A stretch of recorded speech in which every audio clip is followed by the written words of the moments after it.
I'm Ariana Anderson with a Read Group. Designers won't tell you this. Not because it's controversial, not because it's some sort of secret, but because once you hear it, you will start seeing homes completely different. The truth is, most homes look beautifully are actually designed backwards. People focus almost entirely on what the space looks like. The furniture, the finishes, the styling, the color, but they rarely think about something much more important. What the space actually does to you, how it affects your mood, how it affects your energy when you wake up in the morning, how it affects the conversation when friends come over, how it affects you when you sleep at night. You may not realize this, but your home is constantly influencing your body and your mind. Your brain is reading the signs from all the environment every single second. The light, the sound, the temperature, the textures, movements throughout the space. All of these elements shape how you feel. And yet, most homes today are designed almost entirely around visual appearance. How will it look in a photo? How does it look on the Instagram? How it appears in a magazine? But most beautiful photos don't always create beautiful life experience. And this is one of the most things that designers don't really talk about. So watch to the end of the video, because at the end I'll tell you the biggest secret of them all.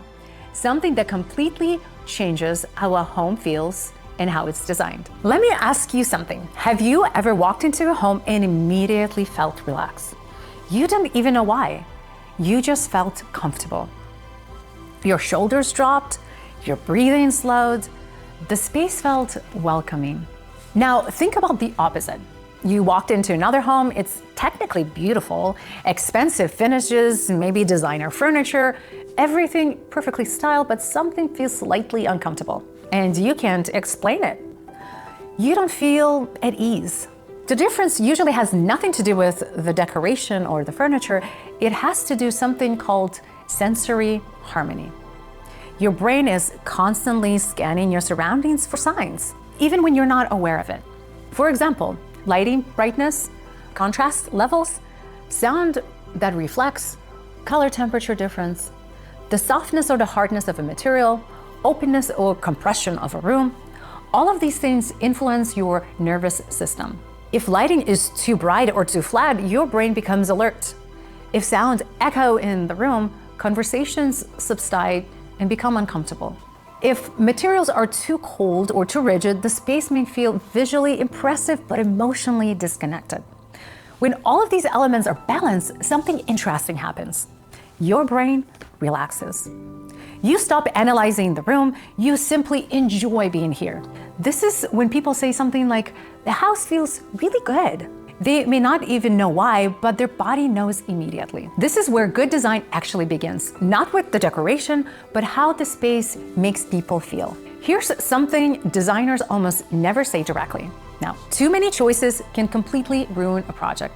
People often assume that good design means endless options, more samples, more finishes, but human psychology works completely different. Our brains are not designed to process unlimited choices. When we're faced with too many decisions or directions, something called decision fatigue begins to happen. The brain becomes overwhelmed.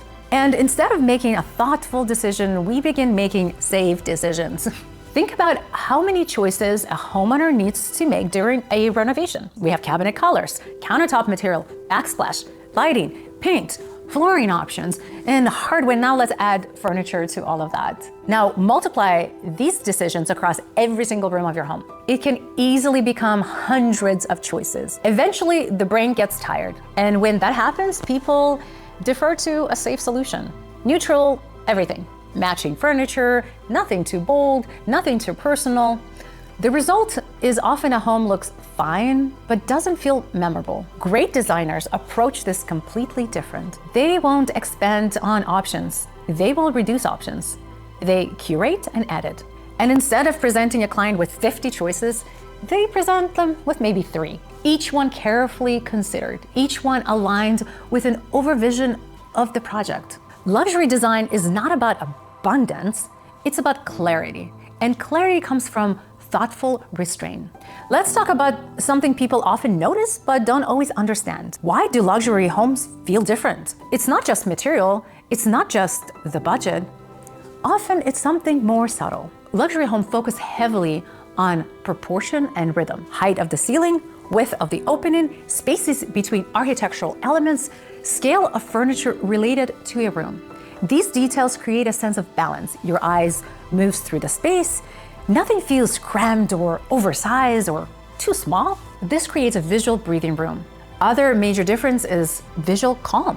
Luxury homes usually avoid too many complex elements. There's usually just few objects, but each object has a presence. Instead of 10 small decorative pieces, there might be maybe one beautiful sculpture. Instead of many busy textiles, materials are carefully layered.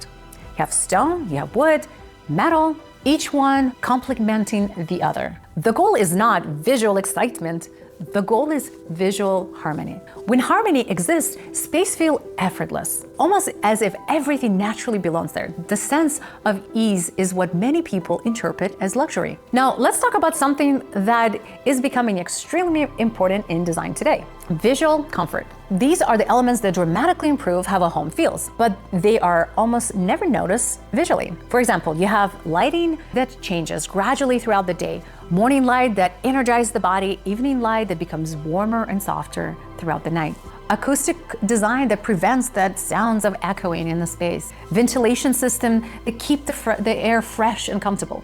Materials that regulate humidity. Flooring that feels warm underneath the feet. These things rarely appear in a photograph, but they influence how you experience your home every single day. You wake up more refreshed, you feel calmer throughout the evening, you concentrate better throughout the day. This is why design is increasingly connected to the human well-being.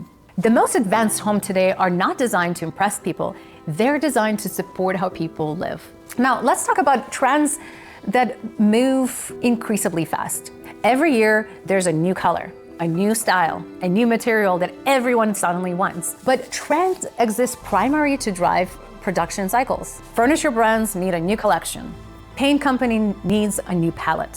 Lighting brands need a new fixture and a new design. But homes are not seasonal productions. You won't redesign your kitchen every single year. The most beautiful homes are not trend-driven. They are layered over time. Layering means combining different materials and different influences.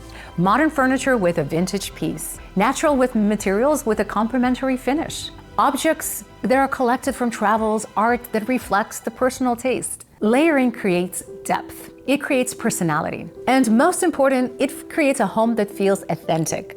When a home feels authentic, it becomes timeless. Now, here's the biggest secret. And this is something that designers almost never say out loud. Beautiful home is not created by design alone. It's created by life inside the home. The spaces people remember the most are not always the perfect ones. They're the ones that are filled with memories, where conversation happen around a kitchen island, where children grow up, when friends are gathering and stay late into the evening. Design creates the framework, but life creates meaning. The best designers understand this. They don't try to control everything in the space. They create a space where life can unfold naturally. This is the true purpose of design.